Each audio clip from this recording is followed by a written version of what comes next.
right, so today my youngest is playing baseball about an hour away, so I won't be able to make it there. Got a couple of projects with the Sea Scouts to do today. We're taking care of a couple of dogs for friends. The first is the 1987, 1989. We haven't really narrowed it down yet, but the bass tracker that we got donated to the Sea Scouts. We put new tires on the trailer, rolled it, and we've already demoed it, pulled out the old wood, pulled out the old carpet, pulled out the console, and I did not trash it because I am not buying a new one. Shaping and getting a stainless console for a boat would not be cheap. So we're trying to do this best way, inexpensive, but get the kids. Tag it on your own side. So today, very simple day. We're going to pull the electrical off of the trailer, and we're going to pressure wash the inside of the trailer out. It is pretty rough. And then we're going to head out to another gentleman's place who is donating a sailboat to us, and we're going to start cleaning it up.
La limpieza del barco 71, el número 3.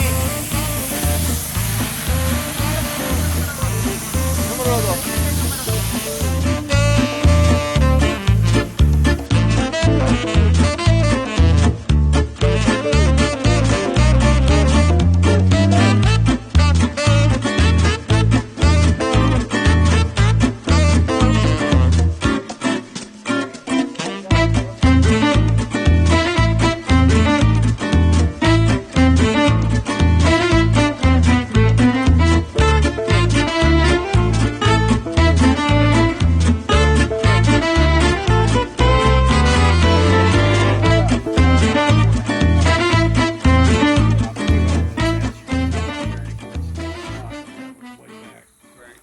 I've got all the books for everything. Yeah, I saw some books down below.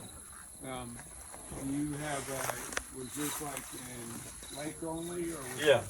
Yeah, when I bought it, it was at the lake, and I didn't ever move it from the lake. Oh, okay. Clark Hill. Yeah. And the guy I got it from lived up in Lincolnton or somewhere, and he kept it in trade winds. And I guess he got tired of it. It was only 2 years old.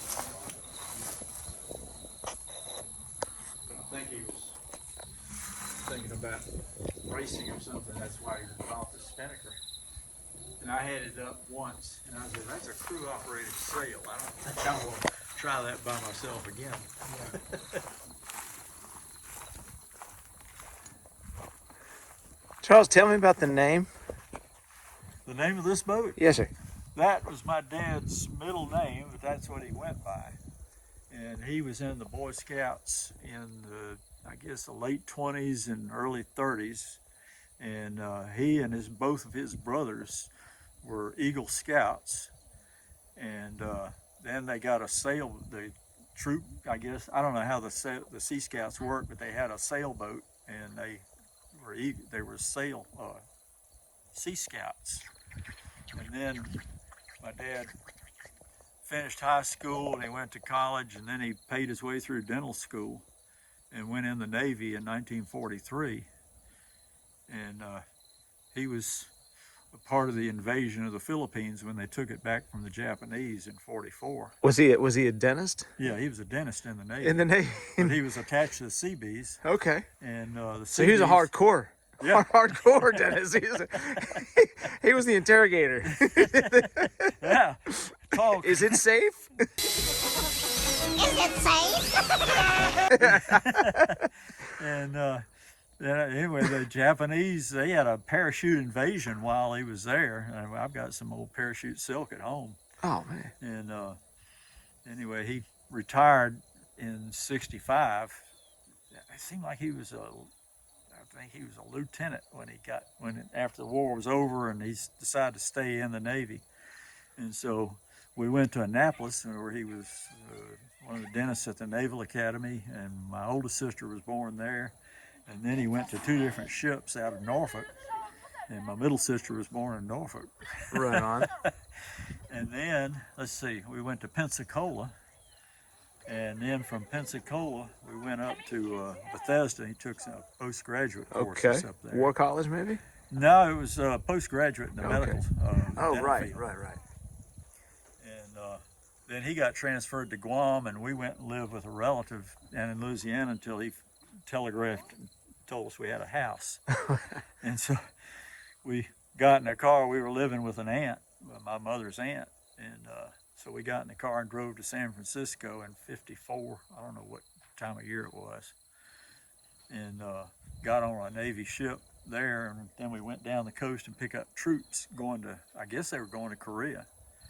And we got in a storm while we were between San Diego and Hawaii, and they had to put the ship in dry dock when we got to Hawaii. Oh wow. So we were there a few days while they were repairing. I guess it was probably the rudder. Or Marooned in Hawaii. How horrible. Yeah, tough luck.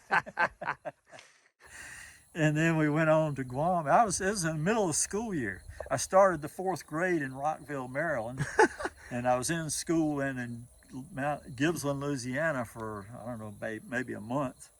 And then we spent several weeks getting to San Francisco and 3 more weeks on a ship. And finally got to Guam, and my teacher in 4th grade, the last few weeks of 4th grade, I couldn't understand her because English wasn't her native tongue. Okay. I spent the summer in doing flashcards. My mom went down to school, found out what I was supposed to be doing, and I spent the whole dang summer doing flashcards with spelling and math and all math tables and all that. That's awesome. That's an awesome story. And when I wasn't doing that, my friends and I went out in the boondocks, and we found skeletons, What? crashed airplanes, tanks. No way. Yeah. In 1944, we took Guam back from the Japanese. Uh-huh. Guam and Tinian and Saipan. Yeah. And, I was actually stationed on the USS Saipan. Oh, really? Yes, sir. That was my first ship. But so we were there, and we'd find hand grenades. We couldn't get those things to blow up. you tried. Are you stupid or something? Mama says stupid as stupid does. You tried to get it to Yeah, they were rusty. Yeah, they were rusty. You Oh, couldn't pull a Jesus. pin out. So And, wait, how many fingers do you have? Show me your fingers. I've You got got, all the okay, fingers. all right. Yeah, but I've told several people recently. I'm beginning to realize all the times that God has been looking out for this darn guy. I've had a bunch of motorcycles. I bought a plane and kept it Trenton, and the instructor down there wouldn't get back in the plane after the first lesson. Oh. She said, "This thing doesn't have dual brakes. I'm not riding this thing." So you read some books and see it good. When you think you can solo, I'll sign the book. And that's how I got. Wow. And then I moved it to Daniel Field, and I got my license down there. But the Buster Boshears, I don't know, did you ever know of him? Mm-hmm. He was the son of Like Boshears flying. yeah. Yeah, He big was one. the son of the guys that started that airport. Okay. anyway, he was managing the airport then. He says, I'm going to give you a free lesson on how to land that thing. Because you stop traffic every time you come in. Oh, God. Well, the whole thing the plane I had didn't have anything electric on it but 8 spark plugs and 2 magnetos. Did you find that in the woods too? No, that was in a trade-a-plane newspaper sort of that's thing. awesome. Up in Union, South Experimental or single engine No, rated? it was 1947 Aranca Chief. Okay. And it was airworthy, you know, Right on. it had passed the last inspection, and me and another guy bought it, but the idea was that he was just buying it to have something to fly until he got the plane that he already had back in order. And the guy was so picky, I said, yeah, he'll take him a long time. After he saw how my training was going, he hurried up. Oh, man. So then I had to buy him out, and I'm not ready to do that. So I had to go to the bank to borrow money, and the guy at the bank says, you want to borrow money to buy half a plane? I said, yeah, I already own half of it. And he said, well, what kind of plane is it? And I told him, I said, well, we can't use that as security. You'll have to do that on a 90-day note.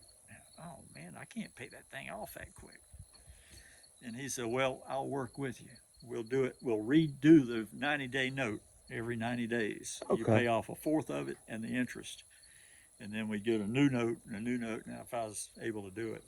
Boy, what a salesman he was. Yeah, well, What a friend. He was in a wheelchair, and he said, you know, I used to be a pilot. I was in the Air Force, and I crashed a plane. No. I crashed a plane, and now I'm in this wheelchair. Oh, boy.